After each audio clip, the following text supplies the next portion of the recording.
What's going on, everybody? Welcome back. This is Hawk Talk on Melrose following Iowa's 41. Can't believe we put up 41 points to 10 against Western Michigan. What's going on, Tyler? Happy Sunday. We're recording this about an hour before NFL kicks off. So we want to get this done and over with so we can watch some NFL football. What's going on, man? Was gonna say happy NFL Sunday to you, Colin. Waking up with a dub from Iowa football is always a good feeling. Me and you were at the game yesterday, so we'll dive right into it, I'm sure, and recap what we saw, what we're happy with, what we're maybe a little concerned with still, even though, like you said, we put up 41 points, which I said on the last week's podcast. I said if we can get to 30, and have like 400 yards of offense, Yeah. I'll be happy. I think the way the game started, it's kind of unbelievable that we even got to that point, but obviously we'll dive into it. I'm excited to talk some Yep. Iowa football. So I want to ask you this question. Let's say on the last episode, so Wednesday night, like I knew kind of what was going to happen this game. And if I would have told you for the game or on that episode that, okay, number one, Caleb Johnson doesn't play the entire game because he's hurt, which I didn't know anything about until like yesterday Yeah. morning. Jazz Patterson, which we kind of figured would be kind of the main guy once we knew Caleb Johnson was out. He barely plays because he kind of gets dinged up. Luke Lachey gets hurt in the first quarter, doesn't play the rest of the game, and obviously out for the season, more than likely, just judging from the injury. Cade McNamara has 2 interceptions in the first half. He just doesn't look very good yesterday. Like definitely probably his worst game as an Iowa Yeah. Hawkeye. We miss a field goal. Um, there's obviously a lightning delay, so there's a little you 40, kind of 45-minute delay there. yep, Yeah. kind of throws the cadence off a little bit. Western Michigan, since we don't give up really big plays like ever, we give up like a big play, like a 64-yard pass. For a I touchdown. yep, I say all those things to you. What do you think the final score is? Man, Like I was gonna say you're looking at like 14-10, like very low scoring. If yes. we win, we pull it out of our asses, right? And it's because who are we throwing the ball to? Um, with the injuries, how are we Yeah. running the ball? How are we looking after a delay? Which, of course, again, a year ago to Saturday, we had Had the a long infamous at yep. long ass delay and bad weather. So, of course, that happened yesterday. Um, yeah, dude, I'm talking low scoring, very low Yep. scoring, very low points. Yards and points are hard to come by. Just another grinded out game against Western Michigan. That's what I would say. Yeah, I would honestly, if I said all those things, or if you said that to me on the last episode, I'd be like, I don't do know if we we do we win either. win? Do we yeah, I was gonna Yeah, say, do we win? Because I mean, if you're yeah, talking Cade has 2 interceptions, looks pretty bad. We're without yeah, our 2 lead rushers. yeah. Like Luke Lachey's out. Like I would literally be like, and then if you told me with like they score a long 64-yard pass, which you just don't really see against Iowa, I legit think like I think we lose. Yeah. And I thought the most impressive thing was this from yesterday was not only did we get to 41 points and kind of take care of business, but we essentially did it in 2.5 quarters because it really didn't happen until the very end of the second quarter when we finally kind of got things moving a little bit. Because Yeah. when we scored on that first touchdown, it was Deontay Vines, his first touchdown of the year, 7-7. But then, if you don't recall, Western Michigan went right down the field again and scored, or they kicked a field goal to make it 10-7. It was right then when that was with about 4 minutes left in the second quarter. That's when we started kind of turning it on. We got the LaShawn Williams touchdown right before half.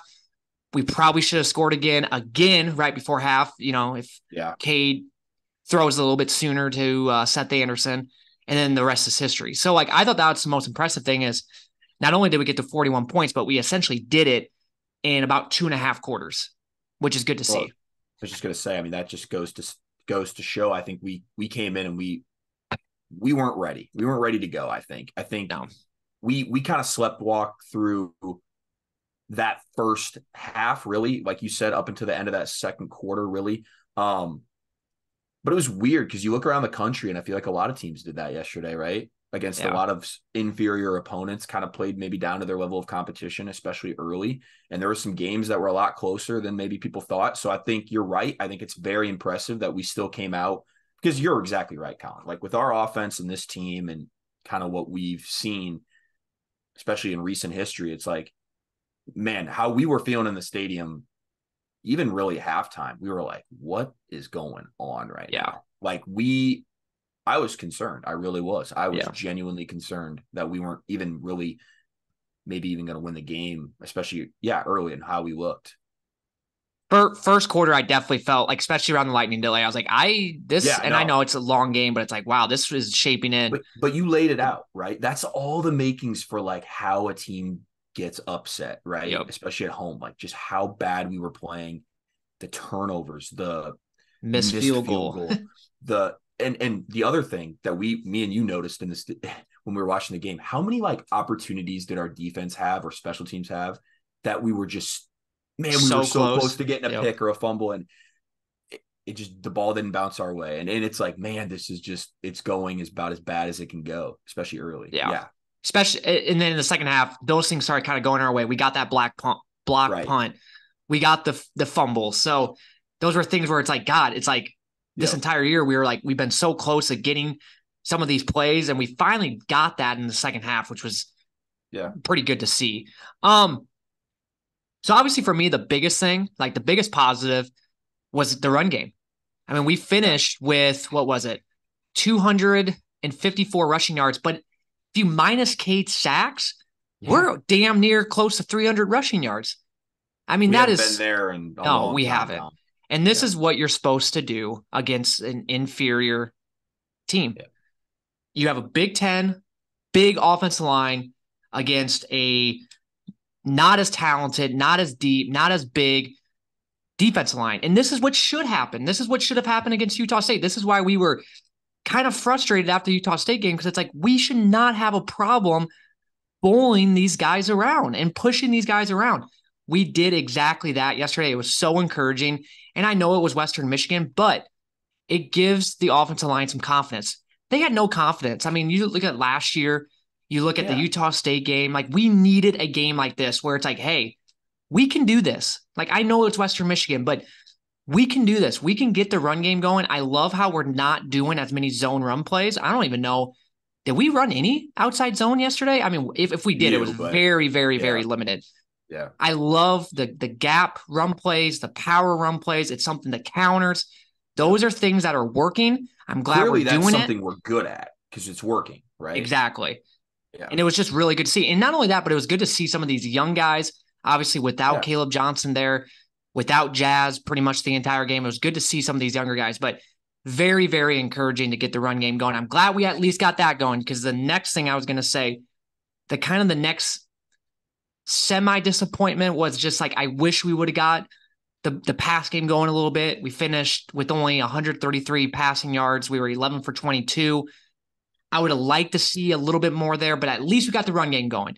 If we wouldn't have got the run game going and that was what our passing was, I would be a lot more ticked off about things. But I think we were just having such a good day running the football. It's like, why air it out so much? I mean, I would have liked to see maybe a few more, but I guess it is what it is. I just thought Cade just looked off yesterday, and I don't know what it was. Was he trying to do too much? Like, was those interceptions? Like, was he trying to be perfect? And I think that's kind of what they were saying after the game. And I think even Ferentz mentioned it. It's like, hey, you don't need to be Yeah. You don't need to 100% perfect. you And don't I need to be think a that's what was superhero. happening with Cade. He looked off yesterday. He really did. Yeah. You kind of hit it. The run game finally got going. I think that's one of the things that we were hoping to see, obviously, against Western Michigan. Yep. And it wasn't, like you said, it wasn't just one guy. It was every guy had success running the ball yesterday, which was really, really good to see. That just goes to show how well our offensive line, created those holes for those guys. Cause Yeah. and yeah, the plethora of backs that were in there, guys I've never even heard of, to be honest with you, got touchdowns. So credit to the O-line. They really provided some good openings for those guys. But yeah, the one thing I think we were hoping to see, and we talked a lot about it, was we were hoping to see guys like Seth Anderson, Caleb Brown, especially the newer guys, the guys that haven't had those opportunities yet, get what we say 4 or 5 touches yesterday, and Yeah. it didn't happen again.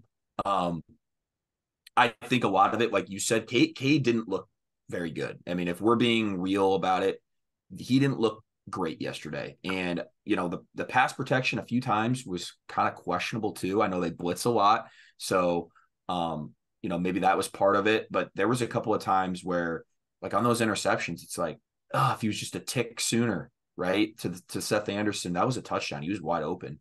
He just waited too long. The safety was able to recover, and, he got the Yeah. pick in the end zone. But overall, I'm very encouraged to see that side of that part of the offense get going, because it's been a long, long time coming. Yes. You know, And so you, I can't complain about that. And like you said, listen, Western Michigan, stop it, right? Stop us running the ball, and we'll start throwing it more. They weren't able to do that really at all yesterday. So yeah, I mean, you said before the season, I mean, we essentially live and die by getting the run game going. If we don't get the run game going, it's not good. And nothing's like, really going to work at that no. point. And No. so if we can, and this is once again, we got to build on this. It can't just be a 1 game wonder. Yeah. But if we can build on this, and we're not going to run the football as good as we No. did against Penn State. I'm not saying that, but No. can it be decent enough where you at least have Yeah. to respect it? And then, hey, we can start taking the shots down the field. We can start doing that type of stuff. It opens up the offense a little bit. Yep. The thing with Iowa's offense is when it's working, it's actually a hard offense to defend against, because you're kind of like on 2 feet, like what's going to happen, like with the play action stuff. When it's working, when it's gelling. Now, the problem is last couple of years, it just hasn't. There hasn't been enough gelling.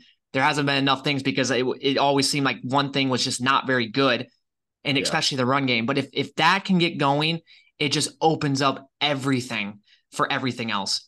But all I'm going to say is this: Cade, 2 things. Number one, he has to play better if we have any chance at all to go into Happy Valley and win. Any chance. Like, if that's his stat line next week, 2 touchdowns, 2 interceptions, even though the 2 touchdowns, it's nice to see. But if you have 2 interceptions and you only have 103 yards, like, I don't think we win. I don't think we even come close to winning. Got to play better. And then another thing, too, is third down efficiency. That was another thing that I did not like yesterday. We were only 4 for 12. Like, that can't happen, especially when you're playing a team like Penn State on the road.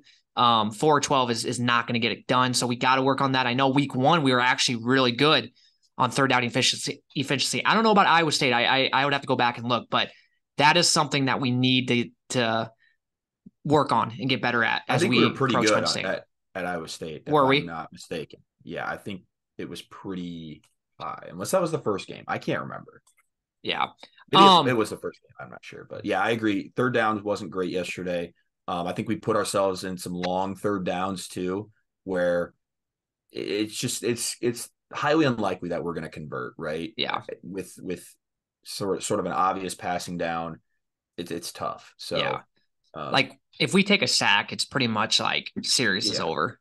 We might as well just punt at that point. Even if it's like second down, we might as well just punt. Yeah.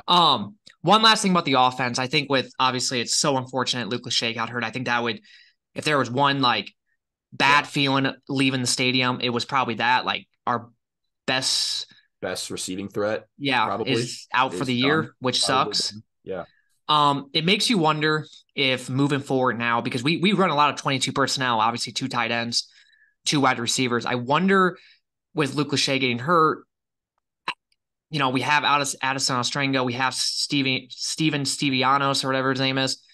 But I wonder now if we'll start doing more 3 wide receivers and 1 tight end, maybe just have Eric All most of the time and have more of a receiver threat out there. I wonder if we'll start going to that more with Luke Lachey being out. I don't know. I mean, I just don't know how we're going to start kind of maneuvering around this without having obviously our best receiving threat out there. So just kind of a question or just kind of a thought that I had about that.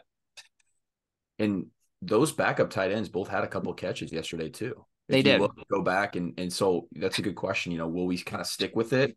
I think there's going to be times throughout the game where, when we run the ball or we want to go play action, we're definitely going to have that 22 personnel out there. But it's a good question because, I mean, you take away and are probably our best receiver as a tight end, and Luke Lachey now done probably for the year with a lower Yeah. leg injury. That what does that change kind of our scheme on offense? I don't know. I mean, I just think It definitely doesn't help. Yeah. Like there's no good way to look at it. No. Some people are like, well, we could throw the receivers more. It's like, well, we haven't really been able to do that with him on the field. Why does that? I mean, I don't know. I just there's no really positive to look at it. It'll be interesting to see how we approach it going forward.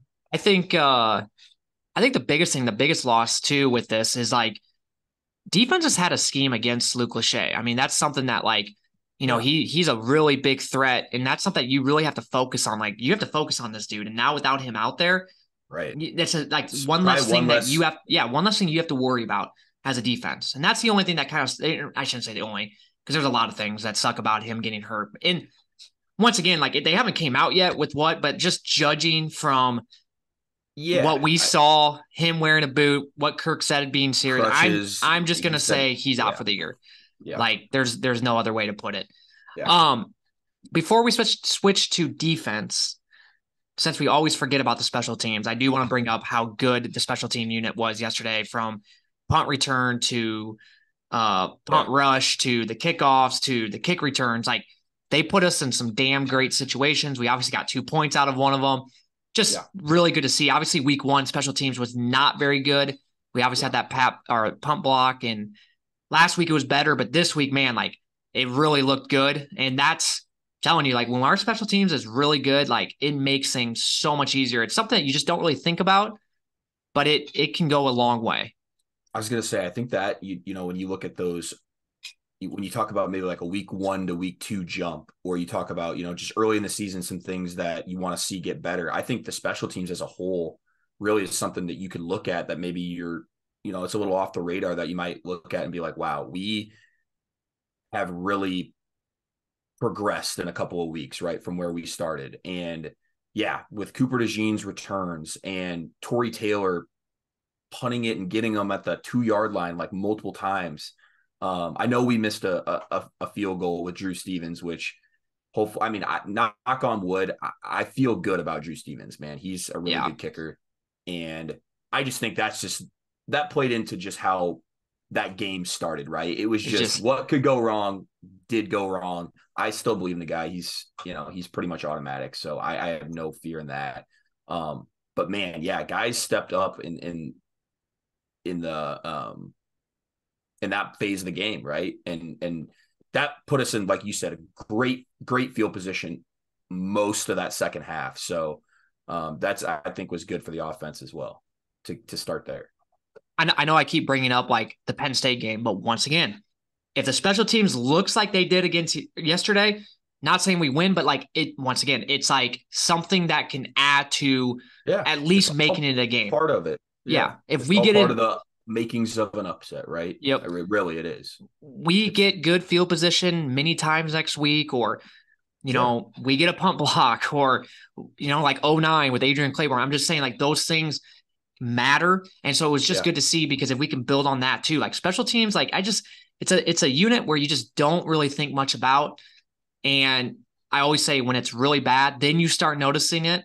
When it's good, you don't really talk about it, but it's like, man, like those things, like special teams, like wins the game sometimes. Yeah. It's something that you take for granted sometimes. And like you mentioned, when it's bad, when you're talking about it, usually it's bad, right? For Iowa, 9 times out of 10, when we talk about it in a very positive way. And I think that's a huge advantage for this team. Yep. Let's switch to defense now. I know the first half, it was not great. I think at one point maybe this was right before half, you're like, holy shit, they're already at like 200 yards. And I was like, I honestly can't believe that. But then, just like we kind of expected, Phil Parker drawing up the adjustments at half, getting to the guys, like, you kind of figured that the second half was going to be a little bit better, and boy, was it. They had one first down the entire second half. They had like 30-ish yards in the second half, and that was it. They finished with 239 total yards after, like I said, having close to 200, or if not, a little over 200 at half. So that was good to see. Yeah. There was obviously still some breaks that like we just can't have happen. You know, the first touchdown that they had, I went back and watched replay. It was, I mean, I didn't think it was so much Jamari Harris, but the more I look at it, like it kind of was. They were like in quarter zone, like, but I don't know. Like it was kind of Jamari's and Xavier's fault. It was kind of both of their fault. And that just can't happen. And then in the second half, granted, it was a penalty on Western Michigan. Jamari Harris falls down. And it's like, yeah, falls down, he trips, whatever. But it's like, you can't let that was happen. A touchdown. Yeah. Exactly. And you mentioned on the last podcast, I was pumped to have Jamari Harris back. And you said, like, it's kind of a good thing that he's coming back against Western Michigan to give him that one game, because he hasn't played since 2021. He's going to be a little raw out there. I don't care how much you practice. I mean, you can't replicate a practice to an actual game setting with 70,000 fans. So it was good to have him back to get that game action in yesterday, because, yeah, there were a couple plays where he definitely did not look great, but it's not, I don't think it's really a problem. I just think he hasn't played since 2021. He'll learn from it. He'll grow this week, and hopefully he's ready to go against Penn State. Like you said, it's just a good thing that he didn't start his first game against Penn State, because that probably would have happened against Penn State. It's just natural, I was going to say, and I don't want to, this isn't the right way to phrase it, but it's almost like you can afford those mistakes against Western Michigan, right? Yep. Not so much Penn State, where they're going to be able to exploit it and really, really take advantage of it. Yeah. And so, like I mentioned, I mean, people talk about Cade not playing for 2 years. Jamari Harris hasn't played in 2 years. He's got to knock that rust off too, right? And, as pumped and as excited, I think, as me and you were to see him back out there, it does take game reps, like you mentioned, to really get settled in and to kind of knock that rust off. And so, like you mentioned, we got away with one with what was it? With the penalty that was like illegal formation or something like that. Illegal man downfield, I think. Their offensive line went more than 5 yards or something, I think is what happened. So, yeah, I mean, he got beat, right? He fell down, but he got beat. And, luckily for us, it came back. But, I'm just, like you said, and I said last week, I'm just very glad that he's got a full game under his belt. He'll be able to work on the things that, he needs to definitely work on from last week to this week. And I expect a better performance next week. Honestly, I do. He needs to be. It's saying a lot because it's Penn State, but I do think he'll be. And Phil will. I mean, Phil's a GOAT, right? I mean, they're gonna put him in situations that he'll be successful, and they'll work on a lot of the things that they need to from that week. So he needs to be locked in, because Penn State knows he hasn't played since 21, and they're going to watch film from yesterday. They're going to see what did Western Michigan do. Yep. They did the same thing. They kind of attacked him a little bit. They attacked him, and I think they didn't go to Cooper's side. Yeah. Penn State will do the same thing, because they know he's still a little rusty a little bit. So Jamari's going to have he really needs to step up next game, because they are going to attack his way. They're going to try to exploit him a little bit. They're not going to throw Cooper's way. I mean, they might a couple times, but they're definitely going to throw towards bank on that. Jamari. Yeah. I thought Western Michigan, this is just random, but I thought they did a really good job going in the game, because I said on the last episode, and I even mentioned this, I was like, their quarterback doesn't run the football. And because I watched pretty much the full replay of their Syracuse Western Michigan game. Now, obviously, I asked you, is he a runner? And you're like, no. Didn't run. I watched like the condensed version of that game, and like there was not one time that he ran the football. And I thought they did a good job coming in this game, scheming against our defense a little bit, doing something that we did not expect, and that was those read options where he kept the ball, and they did it numerous times in the first half, and it was like, what are we doing? Why are we not stopping this? Every time. It did. And then obviously second half, like they kind of stopped doing it, because they knew like we're going to make adjustments on it. But credit to them to do that, man. Like, I thought that was really good or like really cool to see, because like I said, that Syracuse game, they did not do any of that. And we were not expecting that at all, because it wasn't on film. And then they came in and they did it. And I mean, they did a good job on it. That first one, like he went, okay, it is what it is. But then they just kept doing it. It's like, what are we doing? Why can't we stop this? But all I'm going to say is this with the defense, and I think we keep saying it. It's obviously not as good as last year's defense. I think it's pretty Yeah. obvious. Jack Campbell, like losing Jack Campbell, like I think it's just big. And we kind of figured that we kind of figured it was going to take a step down a little bit. I still like the defense, so like I still like the things that we have. We just got to work on some things. There's a lot of like young guys out there. Obviously Xavier, Jamari Harris, Yeah. some of the linebackers. This is Jay Higgins' first year starting. And Yep. some of the guys on D line, but it should get better. And once again, we have the GOAT at the coordinator. I'm not too worried about that. One thing I will say, it was good to see Nick Jackson had a really good game yesterday. He had 9 total tackles, 4 solos. He had 1 tackle for loss, and I'm pretty sure he forced that fumble maybe on their quarterback. I would have to go back and look, but Nick Jackson, though, led the way with 9 tackles. So it was a good performance out of him. I know a lot of Iowa fans were upset by his performance against Utah State, and it's like, fuck. I mean, he was lined up against slot receivers the entire day. Like, Yeah. what's he supposed to do? So it was good to see him ball out yesterday. Yep. It was. There was, I think the defense, like you just mentioned, when we talked about it during the game, we're like, this is not, you can't replicate what we had last year, right? It's just impossible to do. That was like the number 2 defense in the country last year, right? And we lost 5 games. It might have been the best defense in the country. I mean, you honestly, could make the argument, really.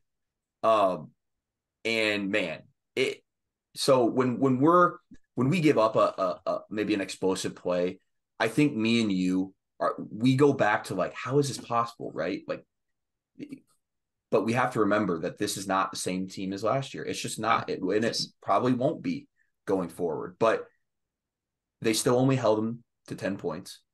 When they, on that second time after we scored the touchdown, when they were moving the ball, we ended up, it was a bend but don't break. We held them to a field goal, right? Yep. And after that, it was a shutout.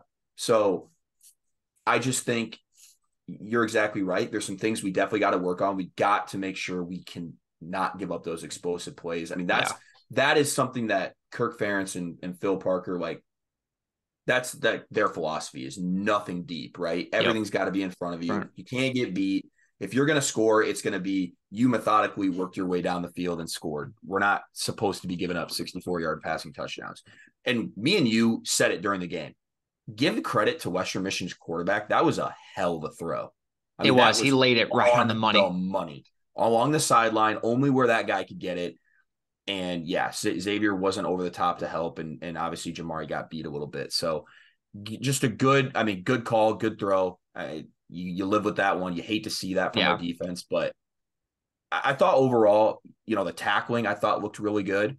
For as many times as they ran the ball too, I thought we did a really good job with that. Besides, obviously the quarterback contain, which again, give credit to them. That's something maybe they saw on film that they could exploit against our defense, and they did in the first half. But once again, you mentioned Phil Parker making those adjustments, and we kind of shut that down too. So, I'm glad there's things to work on for the defense, right? I'm glad that we haven't peaked yet. That's what I'm going to say about it.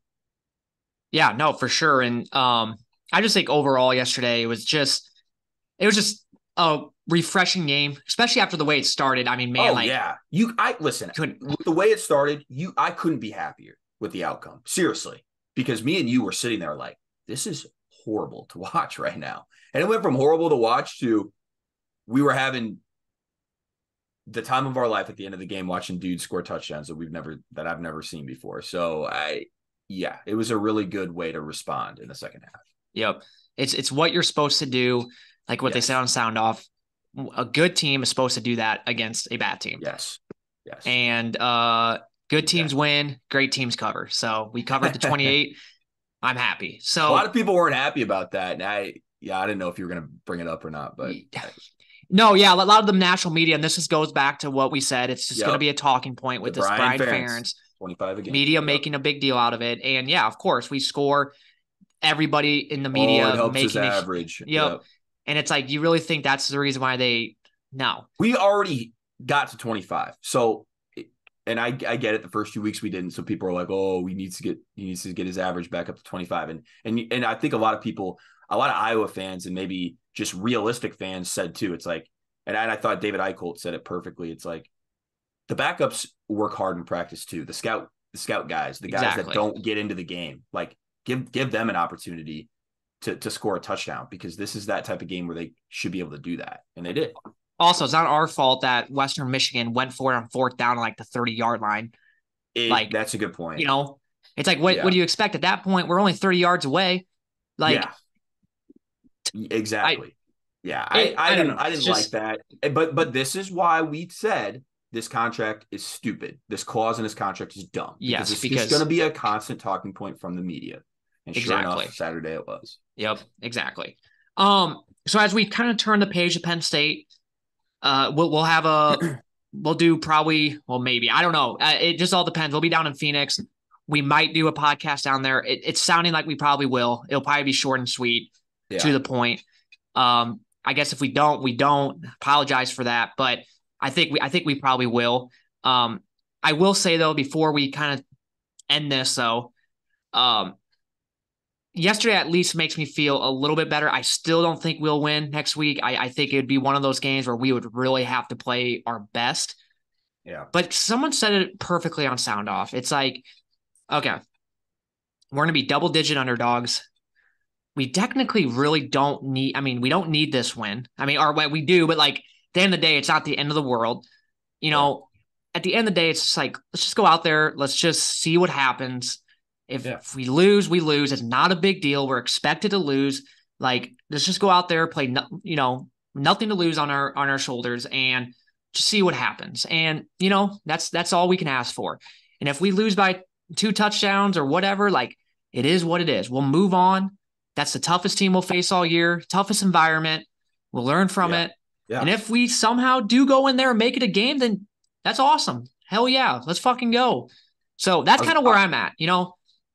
yep. And listen, I'll echo that. I think a team with no expectations is a dangerous team, right? I mean, if you're Penn State, obviously you're expected to win. You like you Yeah, mentioned, you probably be a double-digit favorite. It's a night game in Happy Valley. Everything is saying that Iowa, there's no chance, there's no shot.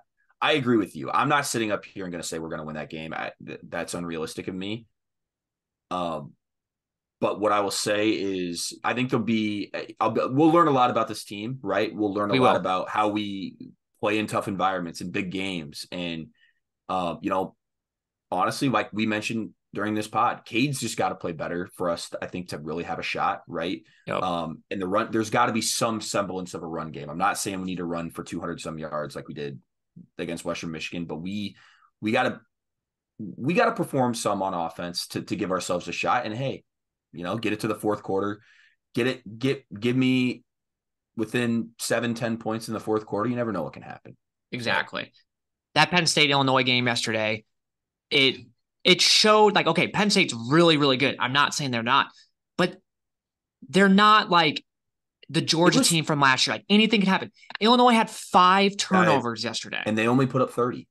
Exactly. I It mean, that was 30 to what, like 14. It was only like a 14, 2 or 16 3. point Yeah. win. Yeah. Granted, it was at Illinois. So, I mean, but like Right. all I'm saying is like, they're not like the Georgia, like, Yeah. like I anything don't can think they're happen. as scary as what maybe, we're used to seeing from a top 10 team, right? I think they're they're I'm not saying they're beatable because they haven't been beaten yet, but I think that I'm not going to say it's like impossible. That's all I'm going to say. It's I'm like, not going it's to like say it's hard to like, impossible. yeah. Yeah. Yeah. Um, It's hard to put into words, but Trying to think here. So they played West Virginia. Yeah, first game they lost 30, or they beat them 38-15. which is a power five. I mean, Yeah. I know they're not West Virginia's not great, but it is a power five. And then they killed I think Delaware, and then yeah, like Yeah. yesterday against Illinois. I just think like for Iowa to win this game or even come close, like yeah, you just got to Oh, play perfect football, no clean football. turnovers. That's the yeah. Yep. And then our defense has to get some turnovers. I And was we'll gonna talk say. about all this down in Phoenix by the pool. We'll Yeah. we'll we'll, we'll get right into this. So and then also too, like Cade's injury, like, or like Cade, like I just hope he's like ready to go because it once again yesterday it looked like he kind of re-injured that quad again, and I just think it's gonna be something that's gonna linger throughout the season. I think it's going to look like that a lot at the end of Yeah, this. and so I hope going to the Penn State game, he kind of looks like what he did going to the Iowa State game, like where you could not really even tell that he was kind of hurt. Yeah, that's what we need because like if he's like limping around and like it's like an unhealthy Cade gives us zero shot. yes, it really, so, yeah. So, yeah. but well, that will do it for this episode. Yeah, I'm just gonna say now we'll probably do a podcast. I would say it's probably like an 80% chance. It'll probably be sweet. Yeah, it'll be short, but we'll be down in Phoenix for it. So if you're watching this on YouTube, we'll have the pool in the background and we'll do one down there for all you guys. Probably like a 25 minute episode, and that's pretty much will be it. So, maybe we'll get some of the guys that we're with on, one of them is maybe see their perspective. We'll see. We'll see. One of them probably don't even know who half the players are. So, or maybe two of them, 2 out of the 3. So, all right. Well, that'll do it for this episode. We'll be back in a couple of days. Go Hawks. Have a good week, Tyler. I'll see you Hawks. down in See you in a Phoenix. few days, bud. Bye.